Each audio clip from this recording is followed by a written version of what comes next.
Vamos lá, pessoal, dia 68, mais uma porção da Palavra de Deus, e hoje vamos ler Números, capítulo 11, versículo 24, até o capítulo 13, versículo 33. Diz assim: Então Moisés saiu e contou ao povo o que o Senhor tinha dito. Reuniu 70 autoridades, dentre eles, e a dispôs ao redor da tenda. O Senhor desceu na nuvem e lhe falou, e tirou do espírito que estava sobre Moisés, e o pôs sobre as 70 autoridades. Quando o espírito veio sobre elas, profetizaram, mas depois nunca mais tornaram a fazê-lo. Entretanto, 2 homens, chamados Eldade e Medade, tinham ficado no acampamento. Ambos estavam na lista das autoridades, mas não tinham ido para a tenda.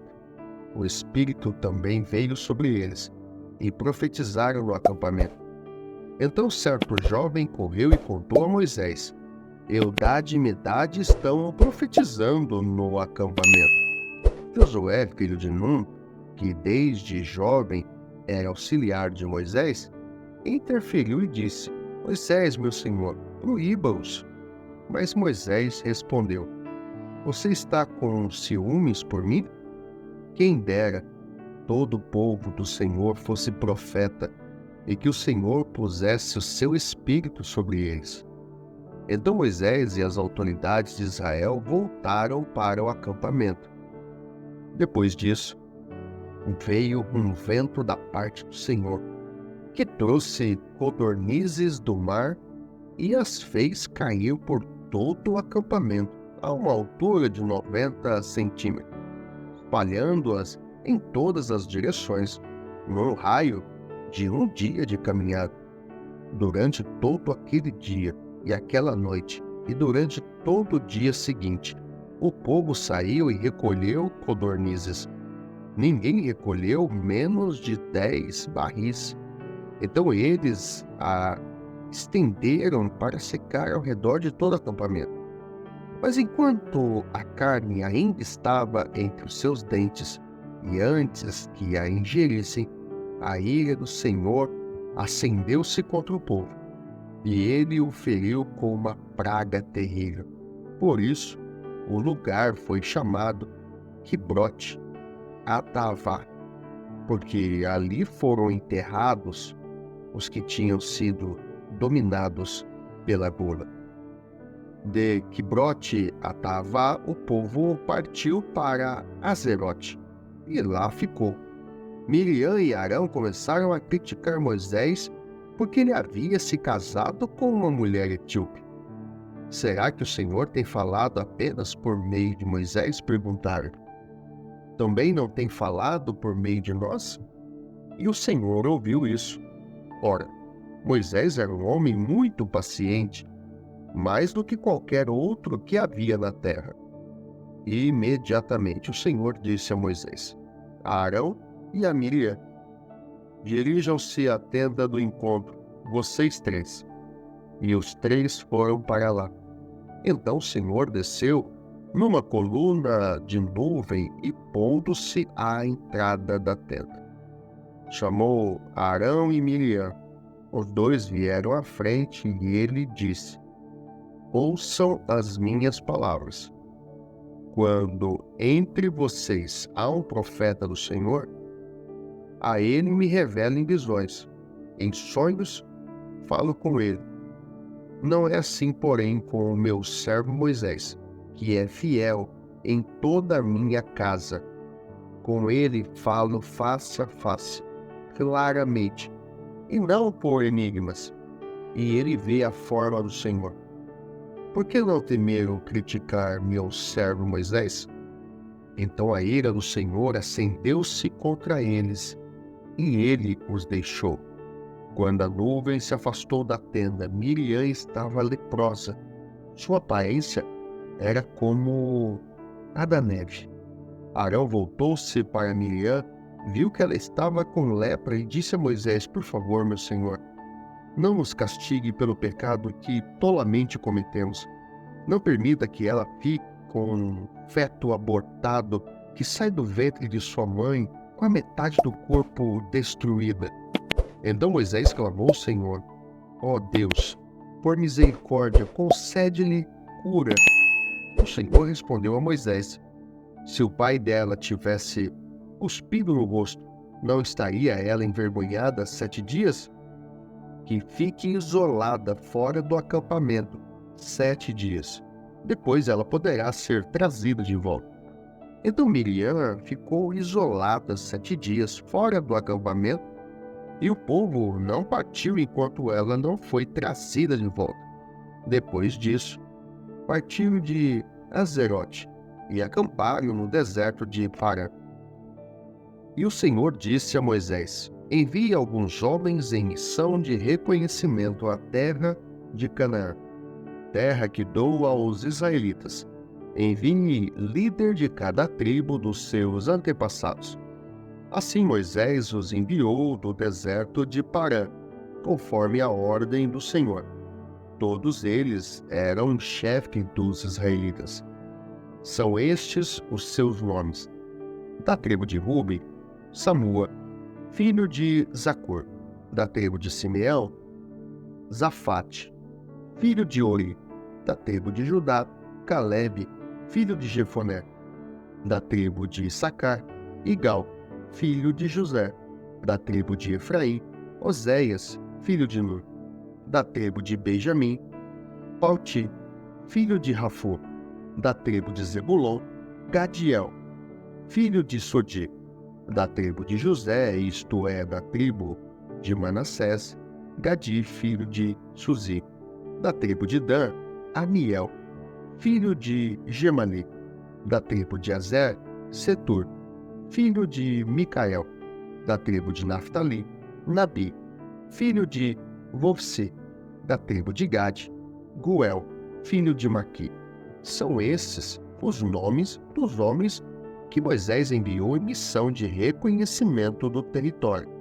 A Oséias, filho de Nun, Moisés deu o nome de Josué. Quando Moisés os enviou para observar em Canaã, disse: subam pelo Neguebe e prossiga até a região montanhosa.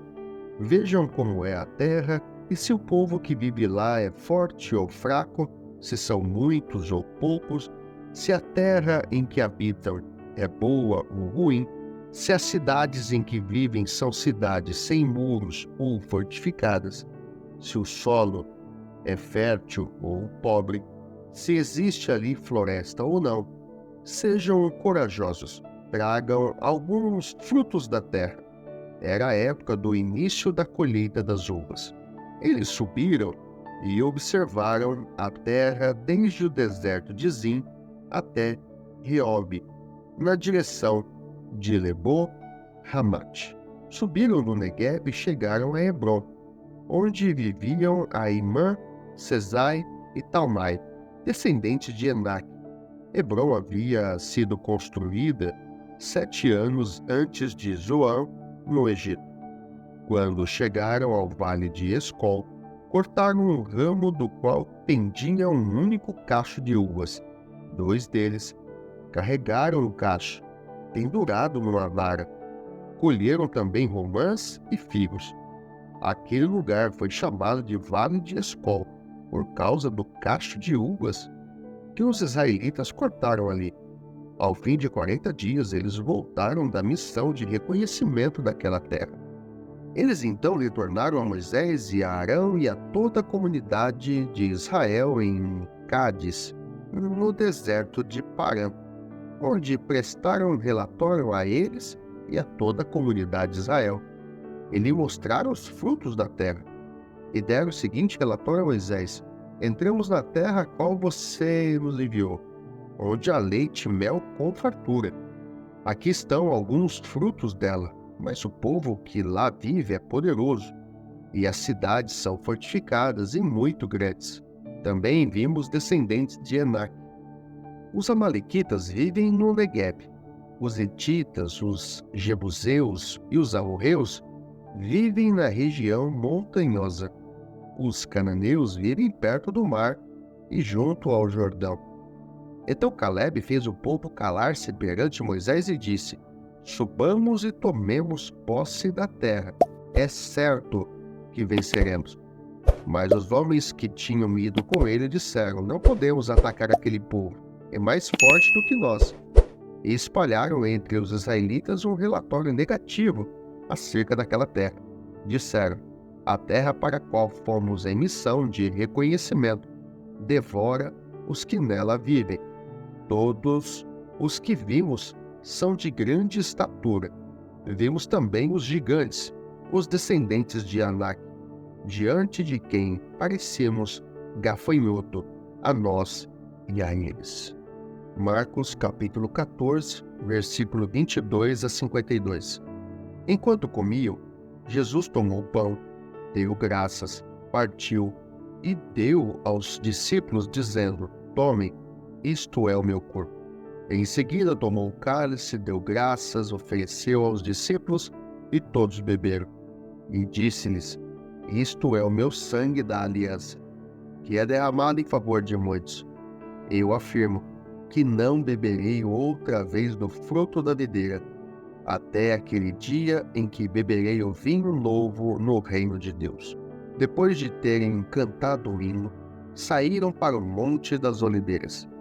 Disse-lhe Jesus: vocês todos me abandonarão, pois está escrito: ferirei o pastor, e as ovelhas serão dispersas. Mas depois de ressuscitar, irei adiante de vocês para a Galiléia. Pedro declarou: ainda que todos te abandonem, eu não te abandonarei. Respondeu Jesus: asseguro que ainda hoje, esta noite, antes que 2 vezes cante o galo, 3 vezes você me negará. Mas Pedro insistia ainda mais: mesmo que seja preciso que eu morra contigo, nunca te negarei. E todos os outros disseram o mesmo.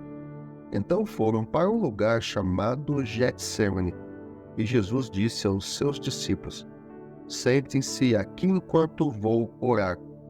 Levou consigo Pedro, Tiago e João, e começou a ficar aflito e angustiado. Ele disse: a minha alma está profundamente triste, numa tristeza mortal. Fiquem aqui e vigiem. Indo um pouco mais adiante, prostrou-se e orava para que, se possível, fosse afastada dele aquela hora. E dizia: Abba, Pai, tudo te é possível. Afasta de mim este cálice. Contudo, não seja o que eu quero, mas sim o que tu queres. Então voltou aos seus discípulos e os encontrou dormindo. Simão disse ele a Pedro: você está dormindo? Não pode vigiar nem por 1 hora? Vigiem e orem para que não caia em tentação. O espírito está pronto, mas a carne é fraca. Mais uma vez ele se afastou e orou, repetindo as mesmas palavras. Quando voltou de novo, os encontrou dormindo, porque seus olhos estavam pesados. Eles não sabiam o que lhe dizer. Voltando pela 3ª vez, ele lhes disse: vocês ainda dormem e descansam? Basta! Chegou a hora. Eis que o Filho do Homem está sendo entregue nas mãos dos pecadores. Levante-se e vamos. Aí vem aquele que me trai. Enquanto ele ainda falava, apareceu Judas, um dos 12. Com ele estava uma multidão armada de espadas e varas, enviada pelos chefes dos sacerdotes, mestres da lei e líderes religiosos. O traidor havia combinado um sinal com eles. Aquele a quem eu saudar com um beijo, é ele. Prenda-no e leve-nos em segurança. Dirigindo-se imediatamente a Jesus, Judas disse: Mestre, e o beijou. Os homens agarraram Jesus e o prenderam. Então um dos que estavam por perto puxou a espada e feriu o servo do sumo sacerdote, decepando-lhe a orelha. Disse Jesus: Estou eu chefiando alguma rebelião? para que vocês venham me prender com espadas e varas? Todos os dias eu estive com vocês, ensinando no templo, e vocês não me prenderam. Mas as Escrituras precisam ser cumpridas. Então todos o abandonaram e fugiram. Um jovem, vestindo apenas um lençol de linho, estava seguindo Jesus. Quando tentaram prendê-lo, ele fugiu nu, deixando o lençol para trás. Salmos 52, versículo de 1 a 9. Por que você se vangloria do mal e de ultrajar a Deus continuamente, ó homem poderoso? Sua língua trama a destruição, é como navalha afiada cheia de engano. Você prefere o mal ao bem, a falsidade à verdade. Você ama toda palavra maldosa, ó língua mentirosa. Saiba que Deus o arruinará para sempre. Ele o agarrará e o arrancará da sua tenda. Ele o desarraigará da terra dos vivos. Os justos verão isso e temerão. Rirão dele, dizendo: veja só, o homem que rejeitou a Deus como refúgio, confiou em sua grande riqueza e buscou refúgio em sua maldade. Mas eu, como uma oliveira que floresce na casa de Deus, confio no amor de Deus para todo sempre. Para sempre te louvarei pelo que fizeste. Na presença dos teus fiéis, proclamarei o teu nome, porque tu és bom. Provérbios capítulo 11, versículo de 1 a 3. O Senhor repudia balanças desonestas, mas os pesos exatos lhe dão prazer. Quando vem o orgulho, chega a desgraça, mas a sabedoria está com os humildes. A integridade dos justos os guia, mas a falsidade dos infiéis os destrói. Louvado seja Deus. E esse foi o dia 68 da porção da Palavra de Deus. Se você gostou desse vídeo, deixa seu like, inscreva-se no canal e ative as notificações para não perder nenhum conteúdo. Deixe também seus comentários ou sugestões para a nossa comunidade. E não esqueça de compartilhar com seus amigos nas suas redes sociais. Se você desejar adquirir a Bíblia 365, o link está na descrição do vídeo. Eu vou ficando por aqui. Te vejo no próximo encontro. Um grande abraço. Deus te abençoe. Até lá.